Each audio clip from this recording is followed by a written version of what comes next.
ಕರ್ನಾಟಕ ತಮಿಳುನಾಡು ಗಡಿ ಪೂನಜನೂರು ಚೆಕ್ಪೋಸ್ಟ್ನಲ್ಲಿ ವಾಹನ ಚಾಲಕರಿಂದ ಖಾಸಗಿ ವ್ಯಕ್ತಿಗಳನ್ನು ಬಳಸಿಕೊಂಡು ಹಣ ವಸೂಲಿ ಮಾಡುತ್ತಿದ್ದ ಆರೋಪದ ಮೇಲೆ 3 ಪೊಲೀಸರು ಅಮಾನತುಗೊಂಡಿದ್ದಾರೆ.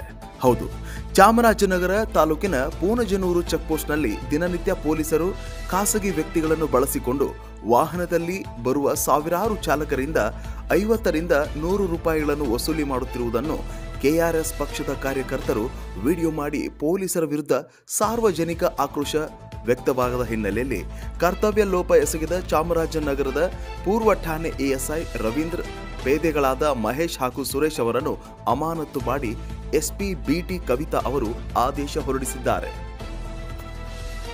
ಅದೇನೇ ಆಗಲಿ, ಇತ್ತೀಚಿನ ದಿನಗಳಲ್ಲಿ ಕೆಆರ್ಎಸ್ ಪಕ್ಷ ಮಾಡುತ್ತಿರುವಂತಹ ಒಂದಿಷ್ಟು ವಿಡಿಯೋಗಳಿಂದ, ಒಂದಿಷ್ಟು ಹೋರಾಟಗಳಿಂದ, ಒಂದಿಷ್ಟು ಕಾಯ್ದೆ ಕಾನೂನುಗಳಿಂದ ಸಮಾಜದಲ್ಲಿ ಬದಲಾವಣೆಯಂತೂ ಆಗಿದೆ.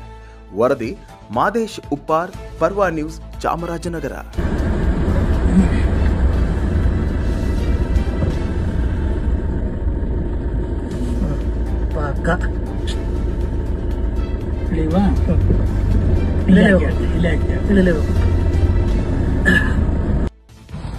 रविंद्र सर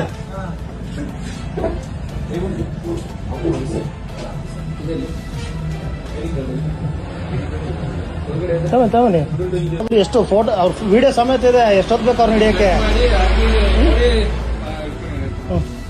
ನೋಡಿ ಬಂಧುಗಳೇ, ಈ ಚೆಕ್ ಪೋಸ್ಟ್ ಅಲ್ಲಿ ಅಧಿಕಾರಿ ಇಲ್ಲೇ ಅವರೇ. ಅಲ್ಲಿ ಬಂದು ಮೊನ್ನೆ ಯಾವ ಗಾಡಿಗಳು ಸಿಗ್ತವೆ, ಲೋಡ್ ಗಾಡಿಗಳು, ಅವ್ರ ಹತ್ರ 50 ರೂಪಾಯಿ 100 ರೂಪಾಯಿ ಹೀಗೆ ಏನೋ ಒಂಥರ ಭಿಕ್ಷೆ ಅಂತ ಅನ್ಕೊಳ್ಳಿ. ಇದು ಯಾವ ಕರ್ಮಕ್ಕೆ ಅವ್ರಿಗೆ ಸಂಬಳಗಳು ಕೊಡ್ತಲ್ವಾ? ಅವ್ರ ಕಷ್ಟ ಅವ್ರಿಗೆ ಮೊನ್ನೇನೋ ವಾಟಿಗೆ ಇಟ್ಟಿರುತ್ತೆ ಅಲ್ವೇನೋ, ಏನೋ ರಾತ್ರಿ ಎಲ್ಲ ನಿದ್ದೆಗೆ ಇಟ್ಕೊಂಡು ಓಡಿಸ್ತಾ ಇರ್ತಾರೆ. ಇವೆಲ್ಲ ಬೇಕಾ ಇವ್ರಿಗೆ? ನೋಡಿ ಅವ್ರಿಗೆ ಏನೋ ಗೊತ್ತಾಗ್ಲಿ ವ್ಯವಸ್ಥೆ ಏನು ಅಂತ ಅವ್ರಿಗೂ ಅರ್ಥ ಆಗ್ಬೇಕು. 1 ಸಲ ಚಂದ 2 ಸಲ ಚಂದ. ನಾವು ಹೋಲ್ಸ್ರೇನೆ ಅವ್ರಿಗೆ ನಿಮ್ಗೆ ಇಲ್ಲಿ ಅಧಿಕಾರಿ ಒಬ್ಬರಿಗೆ